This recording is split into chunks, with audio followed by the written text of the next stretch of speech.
I'm going to use the Eastern Cape National Certificate for June 2024. I'm going to use that paper now to do question 1. So if you want to download the paper, you can just go to testpapers.co.za. You will get all the past papers there.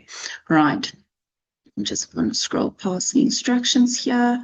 Let's just quickly have a look at the short questions as well. We usually don't do that in the videos. So the document offering shares to a public, I'm not even going to look at the word bank because we should know the answers for this. So the document is your prospectus, and you can see it there as well. Then the unit of ownership in a company, that is your shares, because per share will show you how much you own in this company. Then this reflects written information on the operations of the business. So remember that the directors have to provide the shareholders with information regarding the operations of a business, and that is why this is your director's report. And then the last one here reflects a fair view of the operating results of the financial statements of the company. So a fair view is then your independent auditor's report. Okay, then moving on. Right, so L Limited has a financial year that ended on the 29th of Feb 2024. So in other words, the financial year started on the 1st of March 2023. Okay, so we're looking for everything that falls within this date range. 02, 2024. Righto. So the first question that they want us to do here is calculate the value of the closing stock of your generators using the specific identification method. In other words, you're not going to do the first in, first out, where you need all the details regarding the purchases on the different days.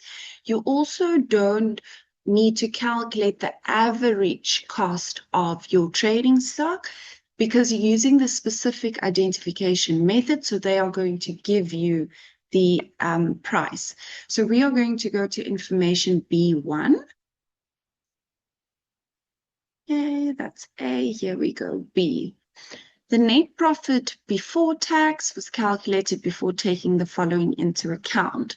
Number 1, the following stock sheet relates to the generators. It was recorded twice when the final stock figures were calculated. So if we have to do the SFP at a later stage, we are just going to have to keep that in mind. So I'm just going to make an asterisk here, and I'm going to say SFP so that I don't forget, because it was recorded twice, which means that in my trial balance, my trading stock will not be correct.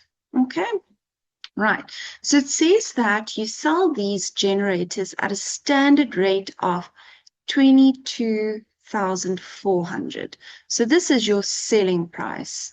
We need to know what the cost is, because we need to calculate the cost of our trading stock.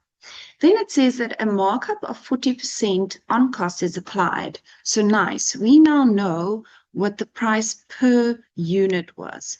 So we're going to start with that. If my selling price was 22,400 and I want to calculate the cost, I'm going to say 100 over 140. Okay, so first step is find your cost. There we go. To do 400 times 100 divided by 140. So 16,000 Rand is my cost. 16. Okay. Then it says the following. So I'm here at the bottom. It says that you had the following units during the year. You started with your opening stock of 15 units. Then you purchase some more units during the year. You do not have your closing stock number of units, but you do know how much you sold. So remember that my opening stock plus my purchases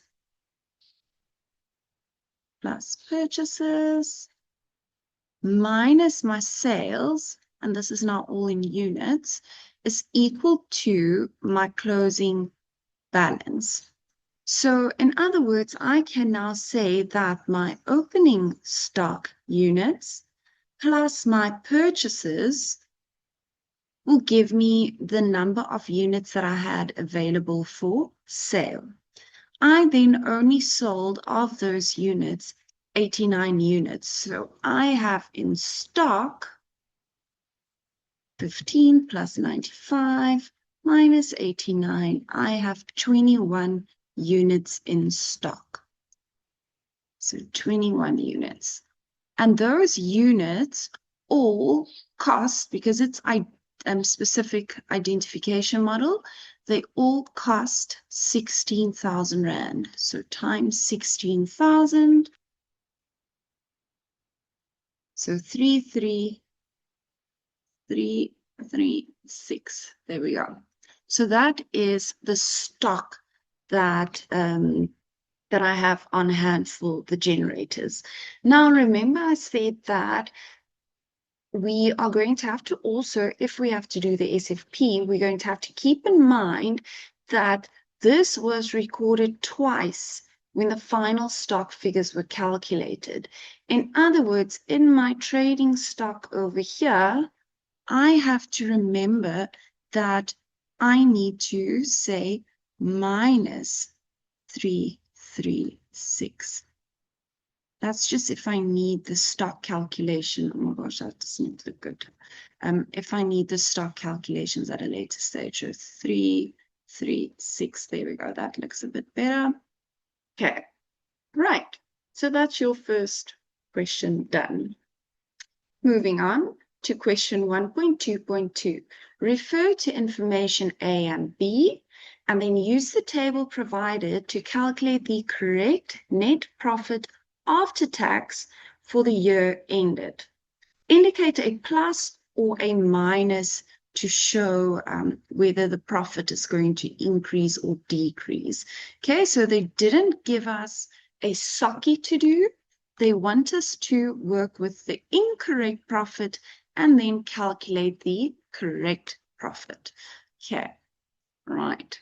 So now you must remember that if your expenses have to increase, it would mean that your profit will decrease, because the more expenses I have, the less profit I have. If I am going to remove expenses because it was prepaid or just incorrectly recorded, then it means that I have less expenses, so more profit. If I have to record additional income, more profit. If I have to remove some of the income because it was received in advance, I have less profits. So just making that mind shift when it comes to am I adding or subtracting, because we are so used to the SOCI, and now we are working with the profit. Okay, so the net profit before tax was correctly calculated, and it's already in my answer book. Then the following stock sheets relates to the generators. We have now used that. So there's nothing about anything that has been incorrectly recorded and posted in your nominal section. It was only the trading stock amount that was incorrect. Then number 2 says that debtors with a credit balance must be transferred to the creditor's ledger. Now, I know that that is an SFP entry, so it's not going to affect my profit. So I'm going to go to my debtors and my creditors, 12,350 to be added to my creditors. So 12,350 must be added to my creditors. Then I want to remove this credit balance from my debtors. So currently in my debtors, I have a credit. So to get rid of that credit, I need to debit the account. So I'm adding it here as well. So debit your debtors control to get rid of the credit that you no longer want there, and then credit your creditors control to increase your creditors control. So I have done this previously in other videos when we did the revision for the June exams, but I shall just quickly do this again. So basically what it's saying is you have debtors control, and included in your debtors control is a debtor with a credit balance. So in other words, a credit balance of 12,350. You now need to transfer this, in other words, remove it from your debtors control account and take it to your creditors control. So remove it, in other words, debit your debtors control, add on to your debtors control, and then take it to the creditors ledger because it is a credit balance, so it has to show on the credit side. Just going to remove that because the writing is terrible, but luckily you listened. Okay, right. Then we have to do the provision for bad debts that must be adjusted to 4% of your debtors. So we are fine. We now know that, yes, we started with some debtors here of 843,750. No, I'm lying, that's the creditors. 889,500. But we also added back the 12,350 of that credit balance that we now transferred. So our debtors is currently standing on 901,850 Rand. Okay, so that is my debtors. And they are saying that my provision for bad debts must no longer be 51,180.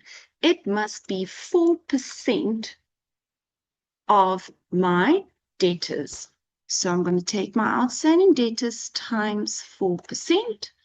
That is the amount that they now want as a provision for bad debts. So 36,074 Rand. Okay, so remember that your provision for bad debts account is an SFP account. So in the statement of financial position, under your trade and other receivables together with your debtors control. However, the movement between the 2023 financial year and the 2024 financial year, that is going to be in your SOCI. So that is the provision for bad debts adjustment. So that will definitely affect my profit. So provision, trying to write slower to write neater, provision for bad debts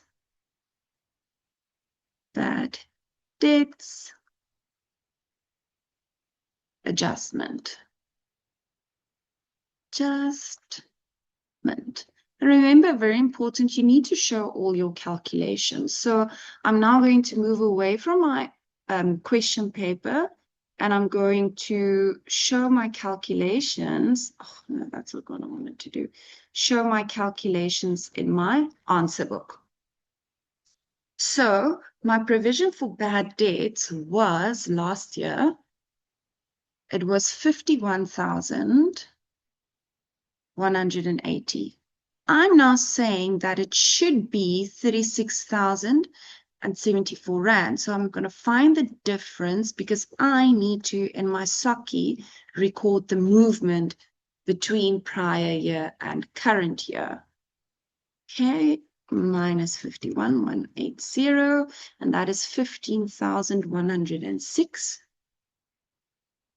1,106. And now, is it a plus or a minus? So what's happening here is you are decreasing your provision for bad debts from the 51K to the 36K. So you are expecting less of your debtors to not make payment. So whenever we decrease our provision for bad debts, it becomes an income account. Whenever we have to increase the provision for bad debts, it's an additional expense. So in this case, we are decreasing the provision. Therefore, it is seen as an income. Therefore, it's going to increase my net profit. So they ask for a plus, so we shall give them a plus. Okay, right, there we go. Then, moving on. A vehicle bought on the 2nd of Jan 2019, you can just see this as the 1st of Jan, okay? Don't allow this to confuse you now. It's just remember the 1st of Jan is a public holiday. So they probably thought, let's not do it on the 2nd, but same thing. So you basically purchase it at the beginning of the month. And that was in 2019. And this cost 450,000 Rand. It was now sold for cash on the 1st of Feb 2024. No entries were made for the sale. Problem with this is if there's no entries, we don't know if we made a profit or a loss, and they didn't give us any of the depreciation on this vehicle, which means that we need to go and calculate all of that up until the date of sale. So you purchase it on the 1st of Jan. So on the 1st of Jan, 2019. Your first financial year end after the 1st of Jan 2019 was the 28th of Feb 2019. Of Feb 2019. Okay. Then you also earned it for the 1st of March 2019 up until the 28th of Feb 2020. Okay, then you still earn it because you only sold it 2024.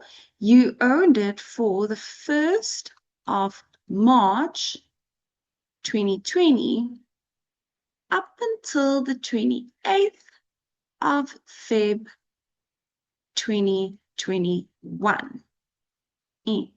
Okay, then for the 1st of March 2021 up until the 28th of Feb 2022. So we're still going on, not at the current financial year yet.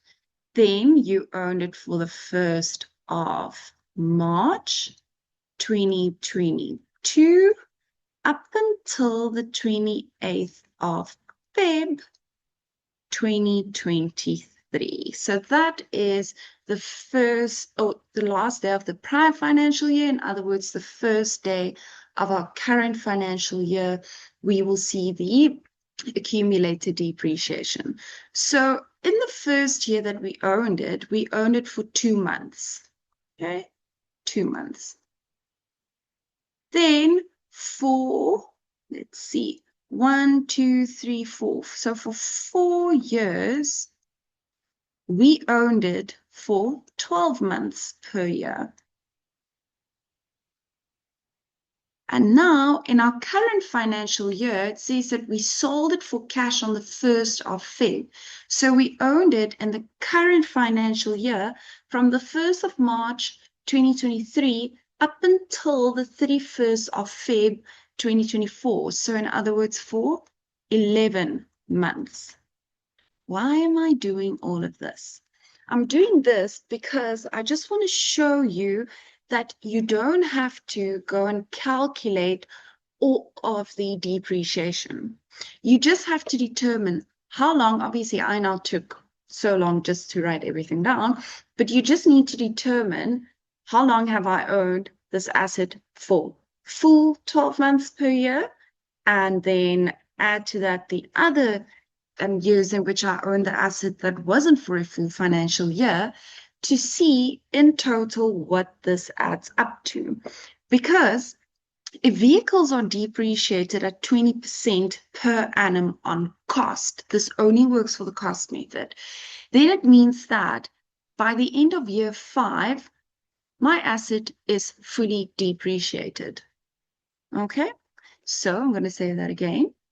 If I use the cost method, and my depreciation is 20% per annum, then it means that after I've owned it for a full 5 years, it has reached its useful lifespan. Okay? So in other words, this asset over here has reached its useful lifespan, is basically what I'm saying. So the carrying value in your books is 450,000 minus your 499, not 49, 449, 449,123, because it is, see, 123, I meant 999. So 123 that way. So R1 carrying value. Okay. If you don't get this one, it's fine. Let me just do the actual calculations here. So in the first year, you had your 450,000 Rand cost times 20%, but only for 2 out of the 12 months. So 15,000 in your first year. There we go. Then for 4 years, you own this asset for the full financial year at 20%. So 90,000 Rand every year.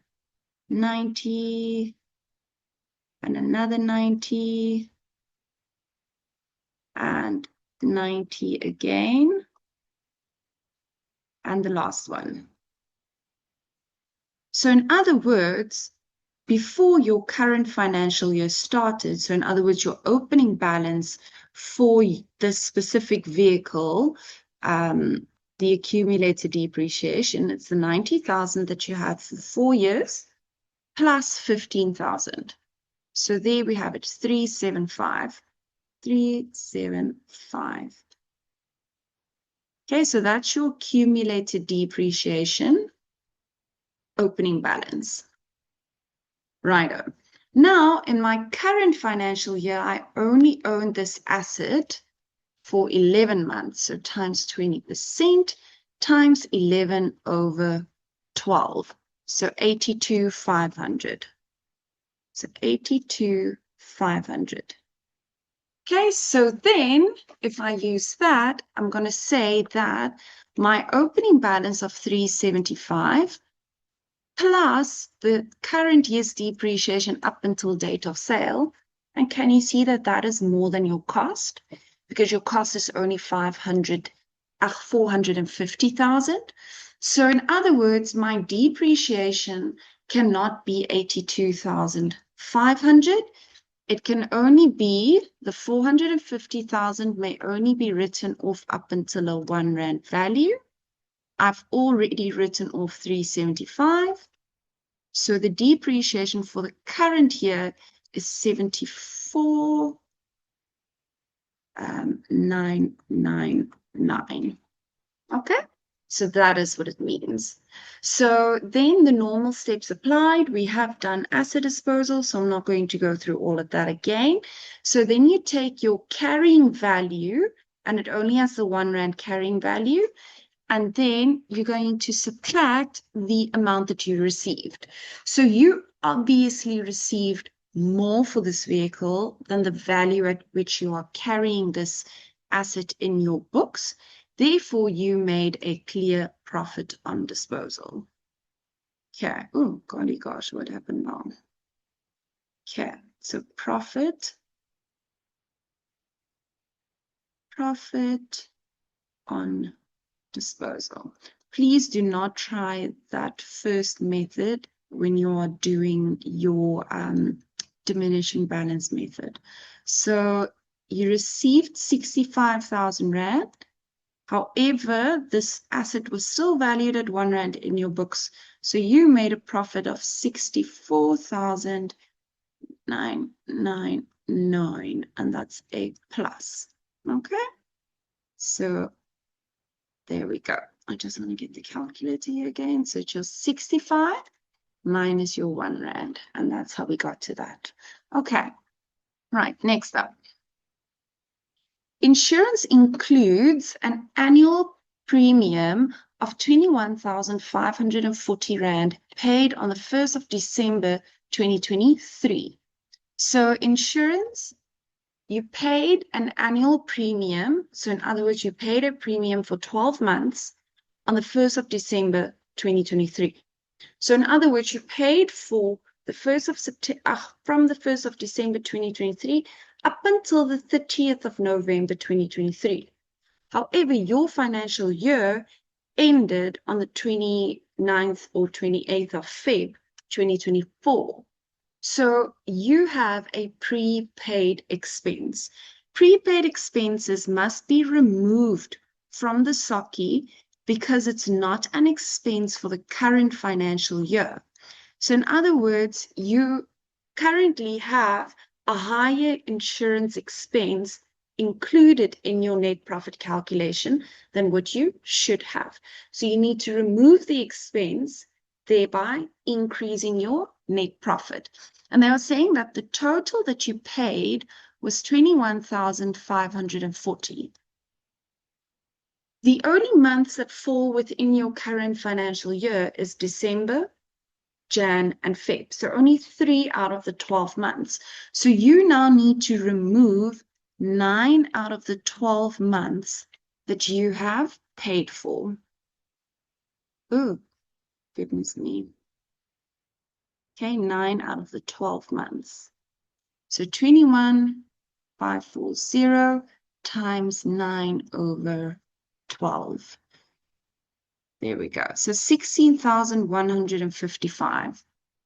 16,155. Remember, we said that this must now be removed from the expenses, so it will result in more profits. Okay, we are almost done. Next up, rent is calculated on a fixed amount per month per the square meters. The business rented out, so in other words, we have rent income. The business rented out 150 square meters for the financial year ending 28 Feb 2023. So in other words, last year. An additional 30 square meters was rented out from the 1st of August 2023.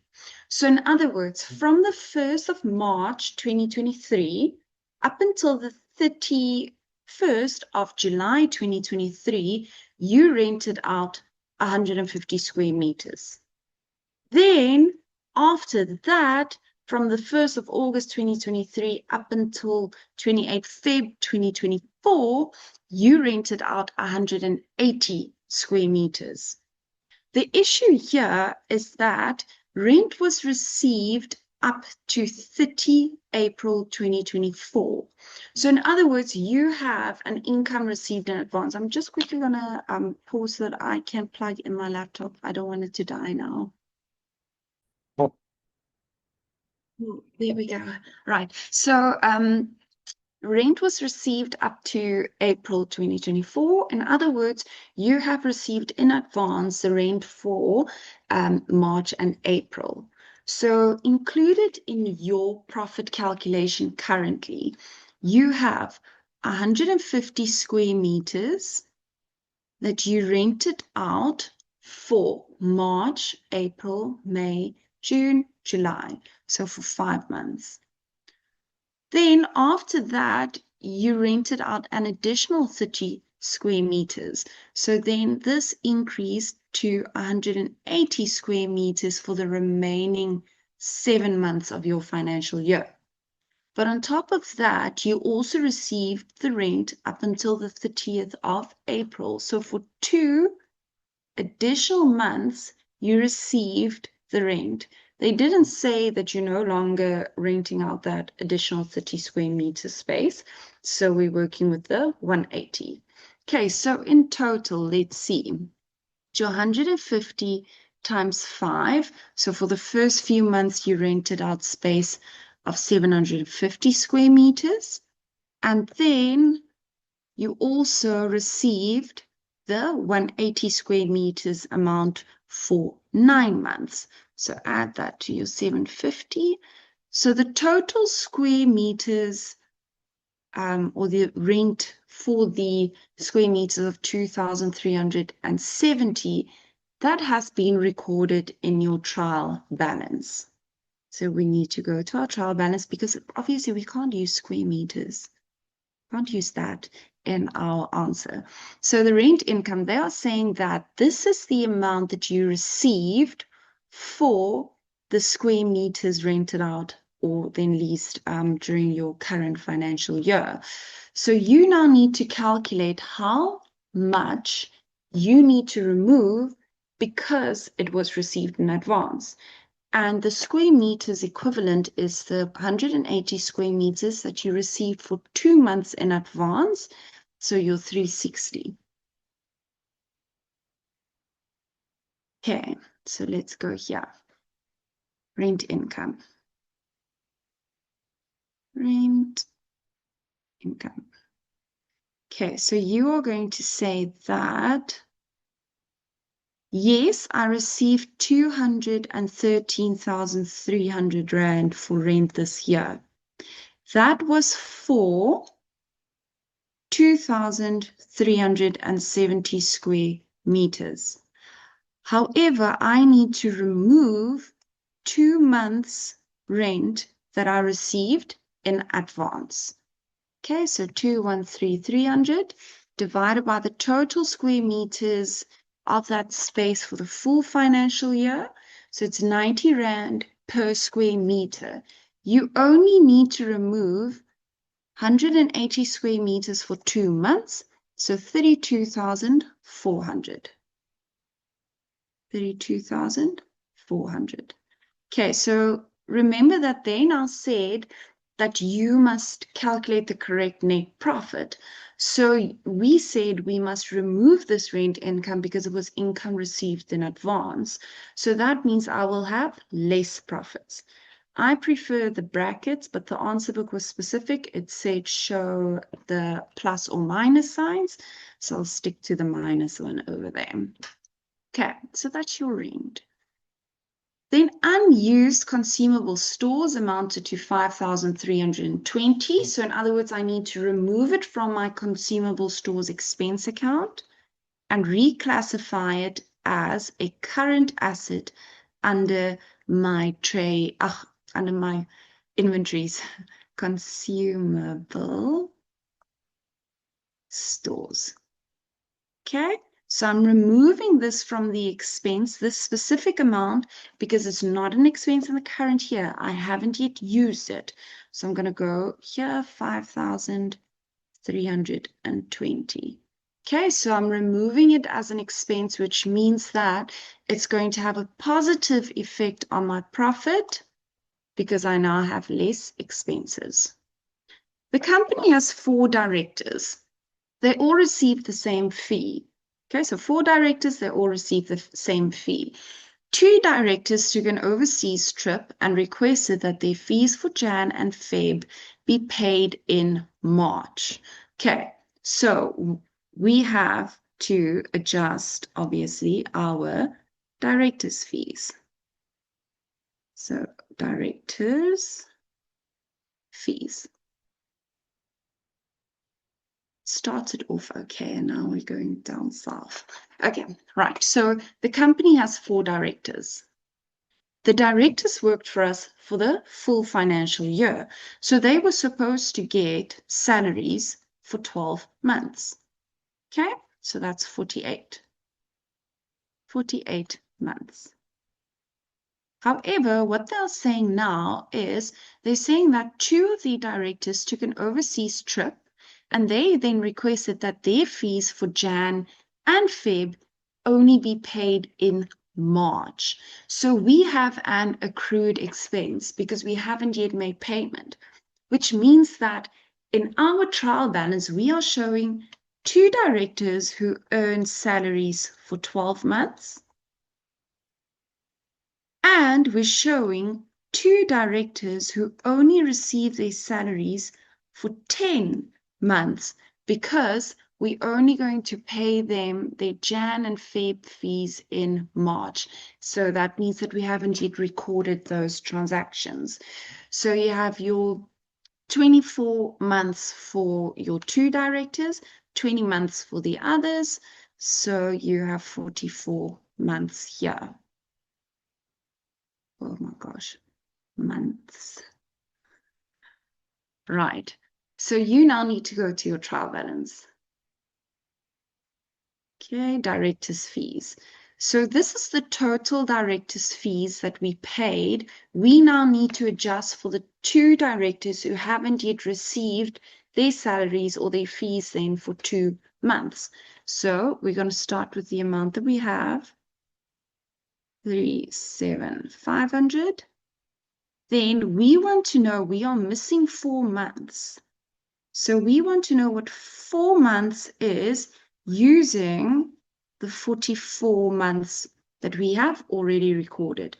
Or if you don't like to write it this way, it's fine. You can take your total director's fees.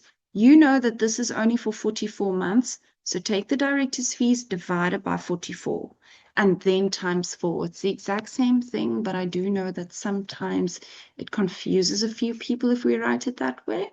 So I only want to know for 4 months, what do I still owe them?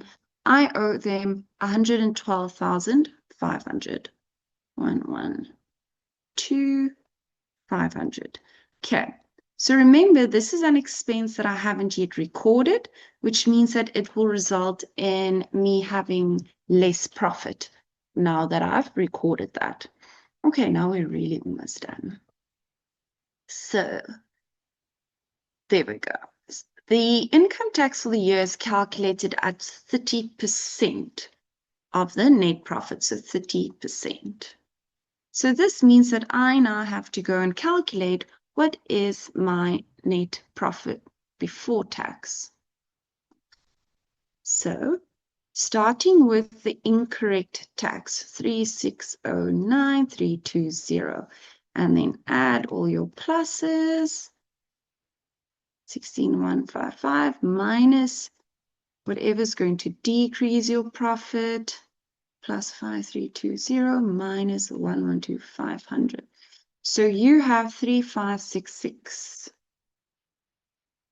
3566 and then 000. Okay, so 3.566 million. This is my net profit before tax. I don't know why this thing is lagging now. Net profit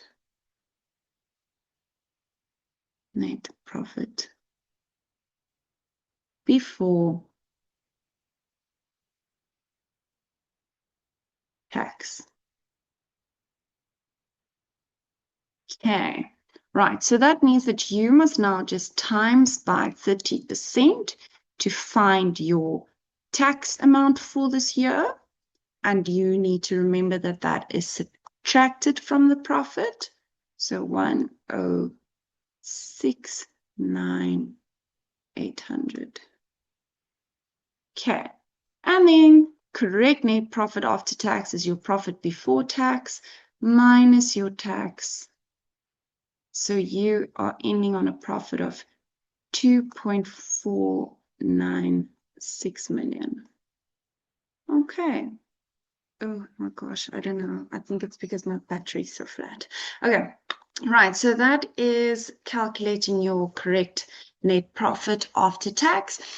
This question also wants us to do the SFP, but I thought I'd do that in the next video and then just refer back to my calculations in this video.